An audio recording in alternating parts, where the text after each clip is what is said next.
और मनुष्य का मानवता पाना अधिकार भी है।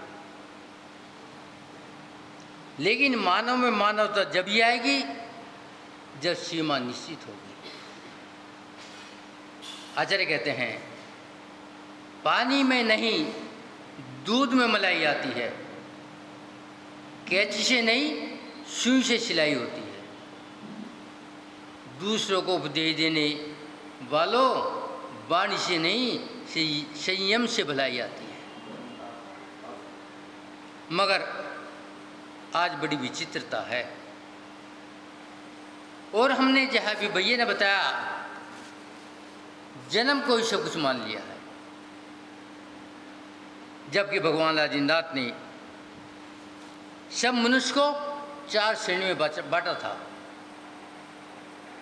वो 4 श्रेणी उसके जीवन के ऊपर आधारित थी, जन्म के ऊपर आधारित नहीं थी। मगर आपने मात्र जन्म पर आधारित कर दिया है। ये आज की भूल सबसे बड़ी भूल है कि हमने भगवान के लक्ष्य को भुला दिया है। आज का दिन संयम का दिन है, या आज का दिन बंधन का दिन है, या कह दो आज का दिन मुक्ति का दिन है।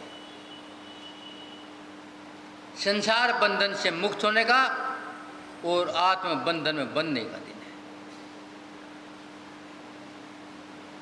आचार्य कहते विचार करो, जिस प्रकार एक हल्का है दीपक जिसकी रोशनी बड़ी मंद है और आप उस रोशनी में पढ़ भी नहीं सकते, और कई बार वो दीपक अपने श्वास से बुझ जाता है। यदि इस दीपक पर एक चिमनी रख दी जाए तो चिमनी उस दीपक का सुरक्षा कवच हो जाएगा और रोशनी बढ़ जाएगी। अब तेरा सांस उस दीपक को बुझा ना सकेगा, और संभव है तो थोड़ा सा उसके अंदर पढ़ भी ले। तो आज का दिन अपने ऊपर संयम रूपी चिमनी रखनी है। यदि मेरे पर संयम रूपी चिमनी नहीं है तो आचार्य कहते हैं तेरा जीवन कोई मानव जीवन नहीं है। दुनिया में अनेक तरह के जीव होते हैं, वो मानव भी अनेक तरह के हैं। वो भी मानव हैं जो मछली पकड़ते हैं, बकरे काटते हैं, भैंसे काटते हैं और अपने आप को आनंदित मानते हैं। वे भी मानव हैं जो दारू पीते हैं, नशे में पड़े रहते हैं, वे भी मानव हैं। लेकिन आचार्य कहते हैं अभी मानवता की कमी है। जब तक मानवता नहीं आएगी आदमी नहीं होगा। पहले परंपरा थी, शायद आपने ना देखी हो, जब बच्चा स्कूल में दाखिल होने के लिए जाता था तो मास्टर कहता था बेटे अपना हाथ सिर के ऊपर से अपना कान पकड़ो, मतलब सीधे हाथ से उल्टा कान पकड़ो। अब ये परंपरा बंद हो गई है, मगर मोक्ष मार्ग में परंपरा भी चली है। जिस दिन हम अपना कान पकड़ना सीख जाएंगे उस दिन हमें भेद विज्ञान हो जाएगा कि ग्रहण क्या करना और छोड़ना क्या है। अभी हम मात्र दूसरों का कान पकड़ते हैं, अपने कान पकड़ने नहीं सीखे, इसलिए हम विचलित हैं। साधु अपने कान दिन में 3 बार पकड़ता है और कहता है पापिष्टेन, दुरात्मा, जड़ दिया, माया बिना, लो बिना। मैं पापी हूँ, दुष्ट हूँ, दुराचारी हूँ, बुद्धि रहित हूँ, सारे पाप मेरे में भरे हैं। हे प्रभु, मैं आपके चरणों में आया हूँ, इन पापों को निकालने के आया हूँ। दिन में कितनी बार करते हैं? 3 बार, क्योंकि वे अपने कान पकड़ते हैं और मेरा कान पकड़ना ही ये बताता है कि अभी तो बुद्धिहीन है, पाप आत्मा है, दुरात्मा है और अपने आप को सुधारना है। मगर काल भी तो पंचम काल है, इसे दुखमा काल कहते हैं। प्रकृति कहती है नहीं सुधर सकता, क्योंकि तूने पंचम काल में जन्म लिया है, अभी तू शरीर के अधीन है। और आचार्य ने कहा है 9 प्राणों में आदमी जीता है, 10वां प्राण अन्न है, वो लेना होगा। यदि साधु को ये 10वां प्राण ना होता तो बस्ती में कहीं को आते, जंगल में रहते, और क्या चाहिए? जंगल में सर्दी पर रहती, छप्पर की या घास की कुटिया बना सकता था। आचार्य कहते हैं संयम का अर्थ है अपनी आंखों से अपने आप को स्वयं देखना, अपनी आंखों से अपना ज्ञान देखना। मगर मैं अपनी आंखों को बंद कर दिया है। आचार्य यहाँ तक कहते हैं ज्ञान के बिना निश्चयवादी भी और ज्ञान के बिना क्रियावादी भी और ज्ञान के बिना जो संयम से ऊब गए हैं वे तीनों संसार में डूब रहे हैं। जो निश्चयवादी है, आचार्य कहते हैं आत्मा आत्मा चिल्लाते हैं, मगर अभी भेद विज्ञान नहीं है, अभी आत्मा को जाना नहीं है, तो वे संसार में क्या पार होंगे। आचार्य कहते हैं विचार तो करो, जो क्रिया में डूबा है मात्र क्रिया में डूबा है, अभी भेद विज्ञान नहीं हुआ। वो जो मुनि तो बन गया है, दिगंबर हो गया है, मगर काहे के लिए हुआ है ये भूल गया है। तूने माथ पीछे कमंडल लेके अपने को अहंकार में बढ़ा लिया है, ये पर्याप्त नहीं है। जब तक तू अपनी आत्मा को आत्मा नहीं मानेगा, जब तक शरीर के पीछे लगा रहेगा, जब तक ये भेष कोई पुरुषार्थ का नहीं है। पहले अपने को जान। आचार्य कहते हैं मुनिव्रत धार अनंत बार गिरिवक उपजायो, पे निज आत्म ज्ञान बिना भी सुख लेश न पाए। अनंतों बार मुनि बन चुका है, मगर अभी एक बार भी आत्मा ज्ञान नहीं हुआ, भेद विज्ञान नहीं हुआ, तो क्या होगा? मात्र संसार ही होगा। आचार्य कहते हैं यदि तेरे पूरे अनादिकाल से अब तक के पीछे का मंडल इकट्ठे के जाए, एक सुमेरु पर्वत बन जाए,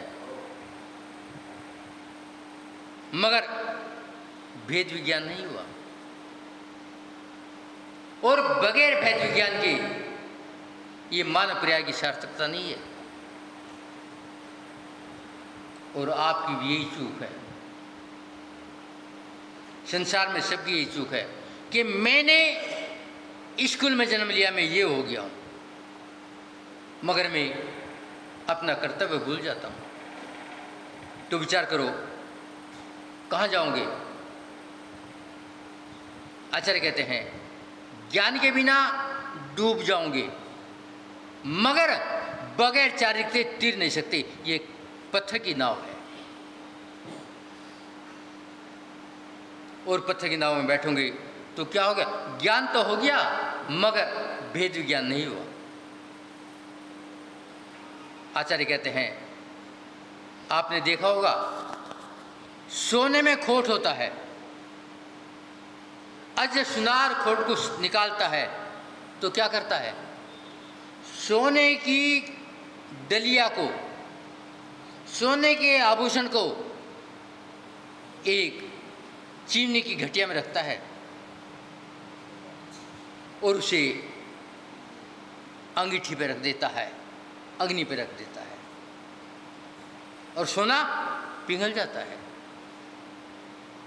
खोट नीचे, सोना ऊपर, मगर पिघलने के बाद में सुनार सुहागा क्यों डालता है?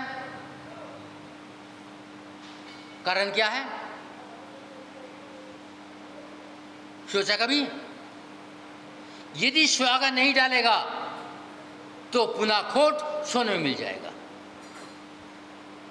तो आचार्य कहते हैं, जब तक भेद विज्ञान नहीं होगा, जब आत्मा शरीर अलग अलग नहीं होगा तो पुनः खोट मिल जाएगा, मात्र ज्ञान पर्याप्त नहीं है।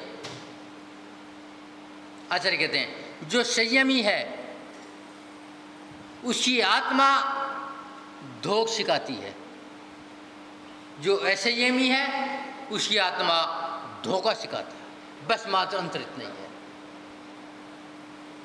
आप धोखा सीखना चाहते हैं या धोख सीखना चाहते हैं, ये आपके ऊपर आधारित है। एक बार की घटना, अखबार में एक, क्या कहते हैं, ये मजाक कहते हैं जिसको, कार्टून आया था। एक बहन टिकट खिड़की पर रेलवे में टिकट लेने के लिए गई। उसने टिकट बाबू से कहा, एक घासीराम का टिकट दे दो। टिकट बाबू ने लिस्ट देख मारी, घासीराम का स्टेशन नहीं मिला। उसने पूछा, घासीराम कहाँ है? ब्रेंच पे बैठा है, बुखार है, कंबल ओढ़े बैठा है। तो टिकट कहाँ का चाहिए? नाम से टिकट नहीं मिलता, स्टेशन बताओ। वो स्टेशन का तो पता ही नहीं। तो आचार्य कहते हैं, मानव पर्याय पाई है, स्टेशन का पता नहीं, कहाँ जाओगे? वो घासीराम के नाम से टिकट नहीं मिलेगा।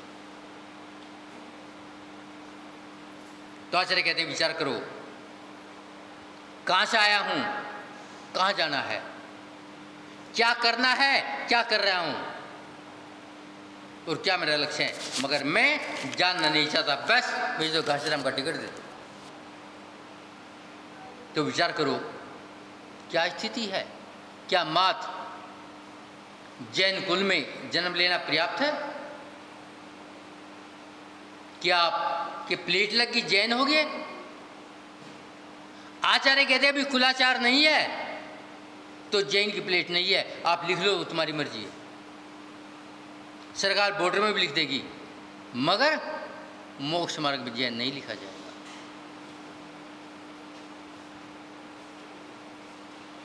हम पढ़ते भी हैं, पूजा में पढ़ लेते हैं, गुरु की महिमा वर्णी न जाए, गुरु नाम जपो मन वचन काए। मगर वैष्णव संप्रदाय में तो इससे आगे भी कह दिया, गुरु गोविंद दोनों खड़े, काके लागो पाए, बलिहारी गुरु आपनो गोविंदियो बताए। ये क्यों कहा गया? आज कलिकाल है, अरिहंत भगवान आएंगे नहीं, सिद्ध भगवान आएंगे नहीं, जिनवाणी बोलेगी नहीं, वो गुरु को मानोगे नहीं तो कहाँ जाओगे? निर्णय तुम्हें करना है। वो बात अलग है, कोई फंस जाए तो फंस जाए, मगर निर्णय करना पड़ेगा।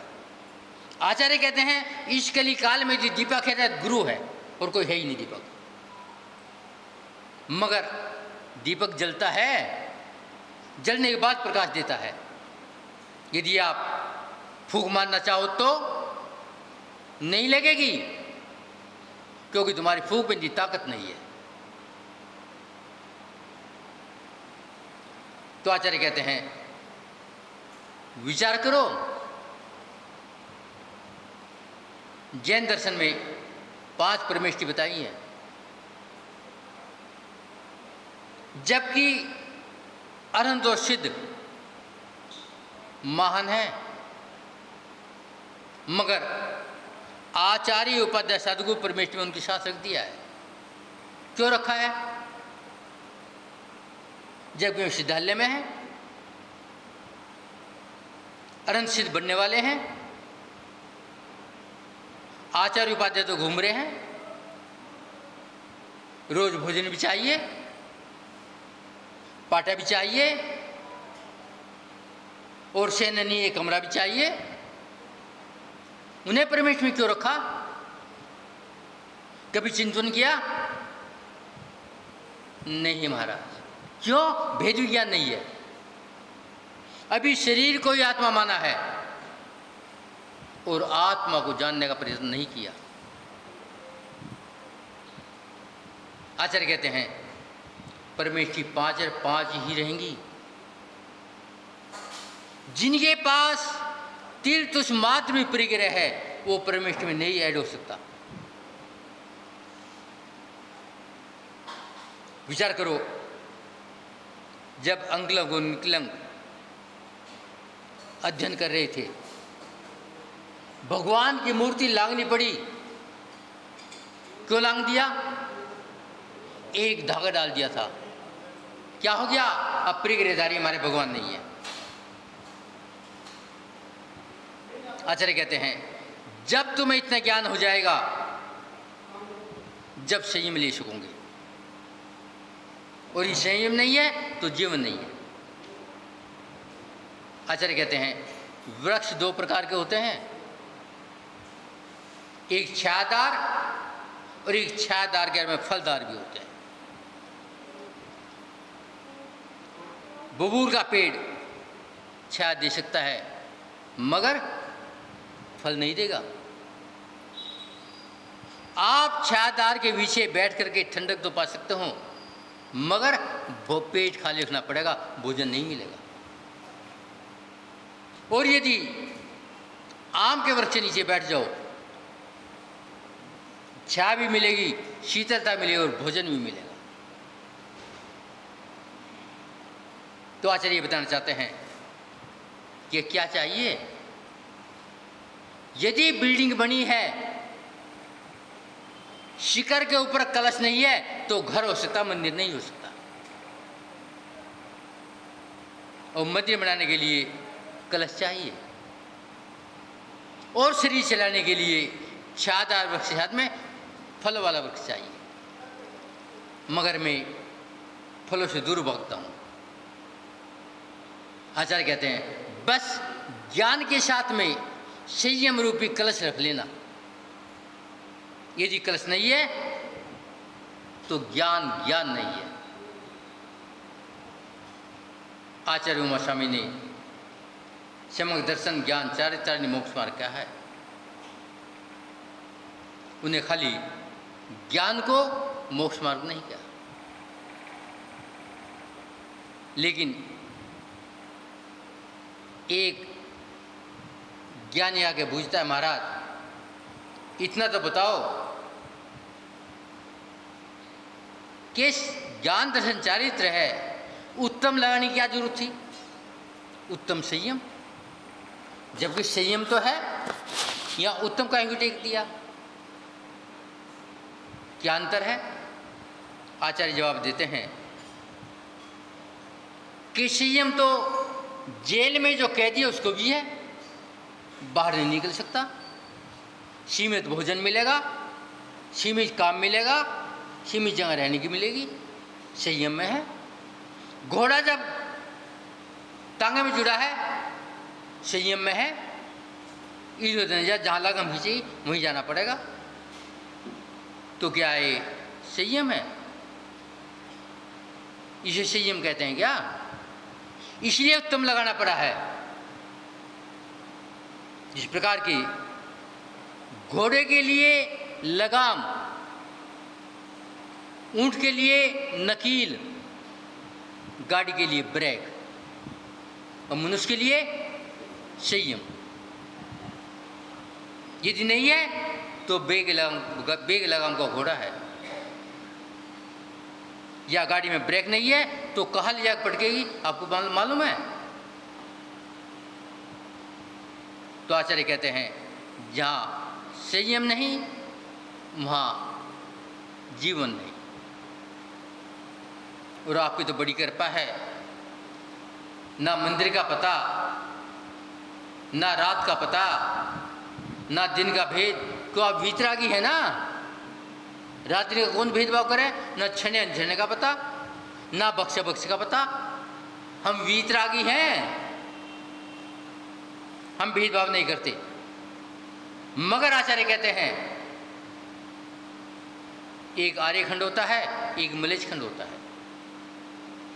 यदि मलेच्छ खंडी को संयम लेना है तो पहले आर्यखंडी बनना पड़ेगा। बगैर आर्यखंड के संयम धारण नहीं होता। मगर मैं मलेच्छ खंड में रहते रहते 16धारी बनना चाहता हूँ, तो आचार्य कहते विचार तो करो कहाँ पहुँचना चाहता है। संयम में नहीं पहुँच सकता क्योंकि भेद विज्ञान नहीं होगा। आचार्य के संयम क्या है? चलना देखकर, खाना शोध कर, बैठना आसन से। अभी तो ना बैठने का संयम है, ना खाने का संयम है, ना चलने का संयम है। तो विचार करो कौन सा संयम है? और बगैर संयम के मानव धर्म नहीं है। मनुष्य तो बन सकता है मगर मानव तो नहीं आएगी, और हम संयम पाना नहीं चाहते। आचार्य कहते विचार तो करो। आचार्य कहते मात व्याख्यान करने से संयम नहीं होगा, अपने परिणामों को देखने से संयम होगा। इंद्रियों को कुचलने से संयम नहीं होगा, इंद्रियों को नियंत्रण में करने से संयम होगा। मगर मैं ना इंद्रियों को नियंत्रण कर सकता और ना अपने को नियंत्रण कर सकता, तो क्या कर सकता है? कुचलना चाहता है, नहीं होगा। आचार्य कहते आँख फोड़ दो, कुछ नहीं होगा। आँख को अपने अंदर सीमित रख लो तो काम हो जाएगा। मगर मैं अपनी आँखों पर कंट्रोल नहीं कर सकता। आत्मा को जानने के लिए, मोक्ष मार्ग पर चलने के लिए संयम की जरूरत है। यदि संयम नहीं है तो संसारी है, और संयम चाहिए तो मोक्ष मार्ग बन सकता है।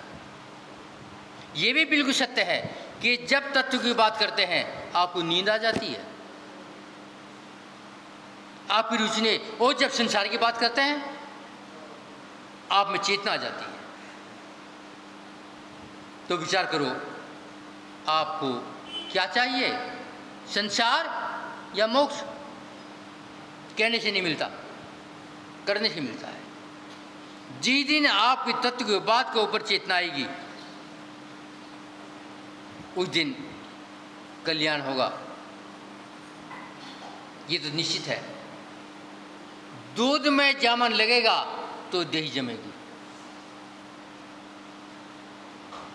यदि गर्म दूध में खट्टा पड़ेगा तो फटेगा,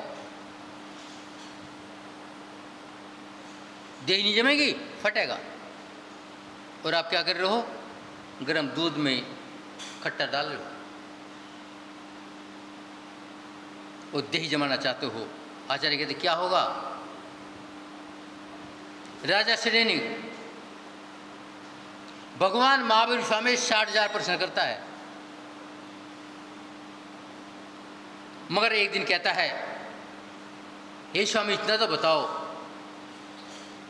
मैं तुम्हारे समोसन में रोजाना आ रहा हूँ, तुम्हारी बात सुन भी रहा हूँ, मगर देख रहा हूँ छोटे छोटे बालक मुनि बन रहे हैं, मेरे व्रत लेने के भाव क्यों नहीं बन रहे? मैं संयम धारण क्यों नहीं कर सकता? क्या कारण है? तो भगवान महाविष्णु ने कहा, हे गौतम, हे श्रेणिक, ध्यान दे, यदि तेरा नरक का, पशुगति का, मनुष्य गति का बंध बन गया, तेरे भाव संयम लेने के नहीं होंगे। और जब तूने नहीं सोचा, जब तूने यशोधर मुनि के गले में क्या डाला था? तूने 500 कुत्ते लड़ाकू छोड़ दिए थे। सोचा क्या था? चीर के खा जाएंगे। तेरा द्वेष प्रेरणा से था। मुनि ने क्या बिगाड़ा था? खाली तेरी धरा पर खड़े तो थे, उनके पूरे पांव जमीन पर नहीं थे, मात्र पंजे के बल खड़े थे। क्या तेरे राज में इतना भी अधिकार नहीं है कि पंजे के बल खड़े हो जाएं? और तूने लड़ाकू कुत्ते छोड़ दिए और कहता संयम के भाव नहीं बनेंगे। आचार्य कहते हैं, ये श्रेणी जरा सुन ले, जब गरज होती है ये आदमी गधे को बाप बनाता है। एक कवि ने लिखा है, गरज पड़े कुछ और है, अगरज से कुछ और, रे मन भवरी पड़े तो नदी में पैके मोर। जब तक भवरी नहीं होती सिर पर लगा के चलता है, और फेरे पड़ते ही उस मोड़ को नदी में फेंक आते हैं। क्यों? काम निकल गया। बस ये हमारी चूक संयम में दूर, हमें संयम से दूर करती जा रही है। आचार्य जरा थोड़ा सा सोच ले, थोड़ा विवेक से काम ले ले। यदि संसार से पार होना है तो देव शाह गुरु की शरण में आना ही पड़ेगा। ही लगाया है, भी नहीं है। और भगवान नीमनाथ बोलने वाले नहीं है, आपको उपदेश देने वाले भी नहीं है। जिन वाले हमारे में बंद करो, ताला लगा दो, तो नहीं कहेगी खोल दो। वो गुरु चुप रहने वाले नहीं है। चुप रहते थे चौथे काल में, केवल ज्ञान होने के बाद बोलते थे। मगर आज काल का प्रभाव है कि केवल ज्ञान होगा नहीं और तुम सुधरोगे नहीं, इसलिए बोलना पड़ा है। आशा करते हैं मानव में मानवता आ जाए, यही मुनियों का कर्तव्य है। मैं तुम्हें सुधारने के लिए नहीं आए, खाली तुम मानव पर्याय के जीव हो, मानव बन जाओ। समय आपका हो गया, भैया ने कह दिया, अगर महाराज चुप हो कब तक बोलते रहोगे। अपनी वाणी को विराम देते हैं।